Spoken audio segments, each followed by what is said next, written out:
r/TalesFromRetail, episode 13. A guy who shopped at a non-existent store. I used to work for a video game chain store as a manager. I was running one of the stores in a smaller city for 3 years and had great reviews and sales. The company was opening a new location in one of the bigger cities, and I expressed my interest in moving to run that store because I wanted to move back to that city. After a month, my boss decided to award me the store and I moved. About a month after opening, I had a guy come in. Guy, hey, looks like you are taking great care of the place. Me, thanks. We put a lot of effort to keep the store clean and make sure products are put back where they should be. How are you today? Guy, I'm great. So hey, I have been coming here for years. The previous manager and I had a deal that I would get 20% off games when I buy them. Me, I think you may be mistaken. Guy, how so? Ed used to give me the discount all the time. I knew all the employees in all the stores in the city and 0 were named Ed. Me, I'm sorry, but there was never an employee named Ed that worked here. Guy, are you calling me a liar? Let me speak to the current manager. Me, I'm the manager, and I believe you are mistaken. I opened this store a month ago. We built this building in the last 3 months. Before that, it was an empty lot. So I'm not sure which store you have been going to. Guy, how dare you call me a liar? What would corporate think if I told them this? Me, I can give you their number so you can find out. Guy, takes number. You'll be hearing about this from them. Guy storms out. I went on with my day and I had fun story to tell my employees later. Spoiler alert, I never heard about it from corporate. I told my boss about it the next day when he was doing his weekly store tour. He burst out laughing and said he wished he got that call.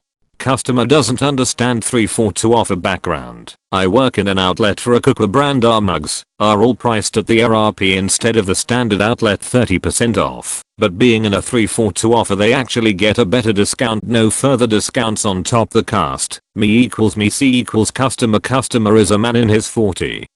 So old enough to understand a 342 promotion. C. I want 1 mug. Is this the final price for them? Me. Yes. £15 is our best price each. However, they are in a 342 offer, so per mug it's better to go for the 3C. But I don't want 3. I just want a single mug. Why? Are they the same price here as online? This is an outlet. Me. Yes, they are the same price. However, we have the 342 offer which isn't available online. If you went for 3 mugs it costs less than if you were to get 30% off at outlet C. But outlets are supposed to have better prices. Why even be here if you're charging full price? Me. By charging at full price we are able to do the 342 offer. This means per mug you only pay £10.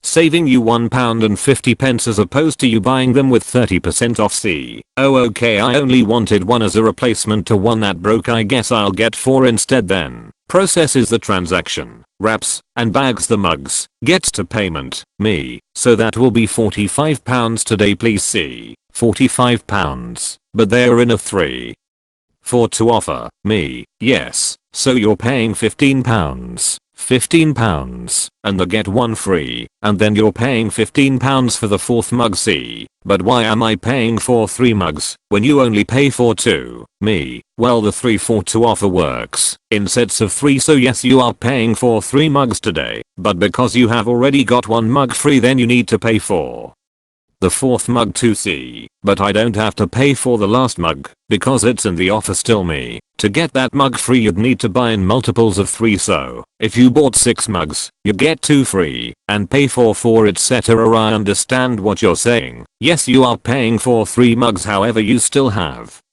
1 mug for free. C. But I don't want 6 mugs, I just wanted 1 mug. Me. You can have as many mugs as you like. However, if you want 2 mugs for free you need to pay for 4 others, which is then £60. C. Oh okay, I'll just get 3 mugs. Then I had to go on my break after that. No one has fried my brain over something so simple before.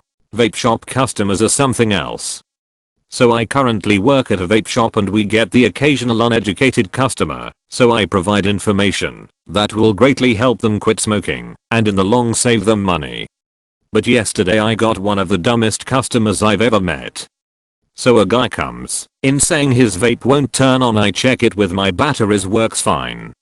And I ask him how often he charges his batteries and his response is, oh, you can charge those batteries? And I'm like, yeah, they are good for like 1000 charges, and he dumbly replies, oh, I just buy brand new batteries when my old ones die. I ask him how long he's been doing that, and he's like 4 years. I'm just dumbfounded on how much money this man has spent on rechargeable batteries. On average, including tax, your average vape batteries cost about $10.40 per battery, and they on average last about 2 days. So this guy has roughly spent about $7,500 on batteries. TLDR, guy didn't know he could recharge vape batteries, ends up spending roughly $7,500 over 4 years. Phone call from hell. 8 y'all, I've been having a hard time getting over this, so I thought I'd post here to get it off my chest. I work at a popular pop culture store that has 2 other sister stores under the same company, but all have distinctly different names. Please note that one of these sister stores is only a few stores down from us in our mall, and customers often confuse the two for each other. We received a phone call from a woman asking about an item she put on hold the day before. She gives me a name and the item, so I go to check our hold box, but had no luck. I ask my co-manager if she remembers putting the shirt for the lady on hold the day before. She had no recollection of it, so I get back to the woman to ask for some more info to help me find the product. At this point she already seemed audibly annoyed with me, but I told her I would double check to see if we had anything under her name. Having no luck, I stepped into the stock room to continue the conversation with her, cause honestly I could kind of tell this was going to be a tricky one. I told her we did not have the item, but I'd be happy to locate the shirt in her size and create a new hold. She was getting more pissed off with me, assumed we had sold out in the size, and I was having a very hard time understanding what shirt she was looking for. Partially because she was yelling at me, but partially because of what I would find out later. She hung up on me in the midst of me trying to understand what she was asking for, but I had a feeling it wasn't the end yet. We get another call 10 minimums later, and it's the same woman who asks if she can speak to our store manager. I told her I'm the manager on duty and I'm happy to help with her problem. She raises her voice and goes into a speech about how unorganized we are, and tells me she called 2 other stores to confirm how long we are required to leave an item on hold for. Honestly, at this point I was 95% convinced that she placed the item on hold at another store because no one had any recollection of creating a hold under her name. Nevertheless, I apologized, telling her this is our bad, but I'm more than happy to assist her in locating the products she needs. At this point she's absolutely screaming some description of the shirt and size at me, but I can barely understand what she's saying. All I'm hearing is 40/40 over and over again, in a voice that honestly sounded like she was ripping her hair out, or having a mental breakdown or something. Long story short, I handed her to my co-manager, who figured out that she had put her item on hold at our sister store, and this lady had just spent 10 minutes yelling at me over absolutely nothing. 40 actually meant 40, which is a toddler size. My store doesn't sell children's clothing, our sister store does. I'm also a 21-year-old girl who has no children or young siblings, nor has ever sold children's clothing, so I was unable to automatically assume her screams were referencing a child's size shirt. So thanks lady for that sick anxiety attack I really could've done without. Customer gets angry because she can't add. I worked at a grocery store for a summer and there was a woman who frequented the store daily. She was always either shopping for herself or her elderly mother. One day she come through my line and her total is something like $80.64, and she tells me she's going to write a check, but she wants $30 cash back. On the check she writes $100.64. Trying to scan and bag at the same time, I didn't pay close attention to the transaction, and when I hand her the receipt and $20 in cash she just looks at me dumbfounded. I asked for $30. I just kind of say oh and show her that she wrote $100.64 on the check, and if she wanted $30 it would have been $110.64. She just stares blankly at me waiting for me to fix it, I suppose. I tell her that if she needs it fixed she has to go to the customer service desk, which must have been about 10 feet away, and there was no line because I wasn't authorized to do that at the kiosk. She crumples the receipt and throws it at me, telling me to fix it and that it was my job to do the math, and I should have told her she made a mistake. I told her again she can go to the service desk to get it fixed. She just scoffed and grabbed her receipt off the belt and left with her mom in tow. For some reason she always came through my line despite having some inexplicable hatred for me. She came through one day and told me the refrigerated wine was out. I told her there's more wine, but it wasn't refrigerated, and that I'd let somebody know, and they would restock. I wouldn't actually have, but I was trying to satiate her. She rolled her eyes and said "So are you all," super sarcastically. I didn't know how to even respond to that, because it was just such a weird thing for a grown woman to do. I'm just surprised she never asked to speak to my manager when frozen beverages come out more liquid than it's supposed to be. So recently, a national chain of convenience store had an event. It was a free frozen beverage day. The machines have this beautiful light to indicate if the slushie is ready or not.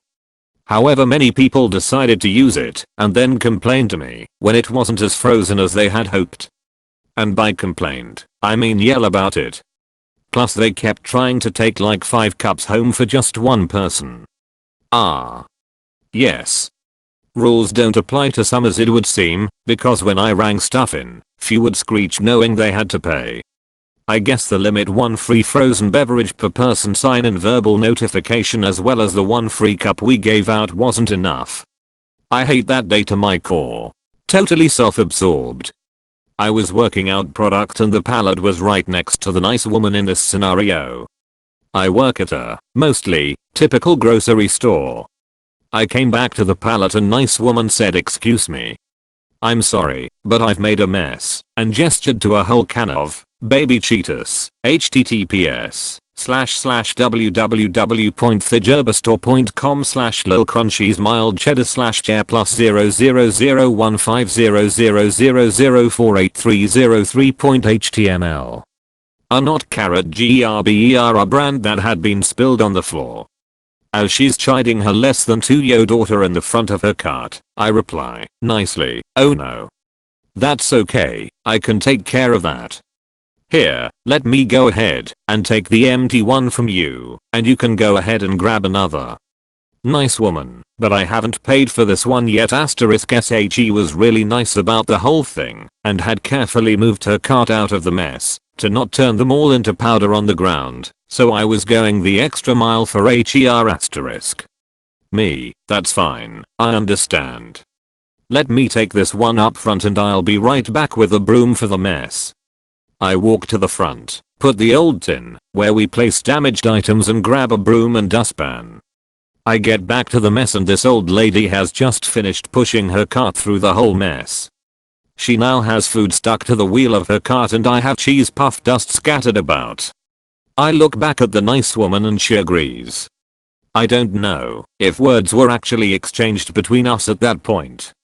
We couldn't fathom the inattentiveness of the old woman. "Ma'am, are you aware that your music contains curse words?" I used to work at an ice cream shop that was open during the winter. We had no business during the cold months, so we would essentially just screw around and blast our favorite songs after we got done with all of things on the checklist. We were blasting one of my carefully crafted playlists that included songs such as Rockstar by Post Malone along with some classics like the dirty version of Shots by LMFAO, one of my personal childhood favorites. Anyways, a home nurse and 2 special needs patients walked in just as Lil Jon shouted, "Get ready to get F***CKED up, let's do it," through the speakers at maximum volume. As the door chime played, my coworker immediately stopped working, spammed the minimum's volume button on the speaker, and I calmly greeted the guests. Welcome to backslash underscore backslash underscore backslash underscore backslash underscore backslash underscore backslash underscore backslash underscore backslash underscore backslash underscore. How may I serve you today? They didn't react. They just ordered as usual. After we rung them up and they sat down, we turned the music up a little and acted like we were working, you know, wiping down the same tables over and over again, etc. After they were finished, the nurse walked up to my coworker and politely said, "Mama, are you aware that your music contains cruise words? I just thought I'd let you know because some people might be offended by it. I'm not, but others might." She wasn't wrong, but how could we not notice the profanity in the music? Just flashed back to this moment and thought I'd tell the story.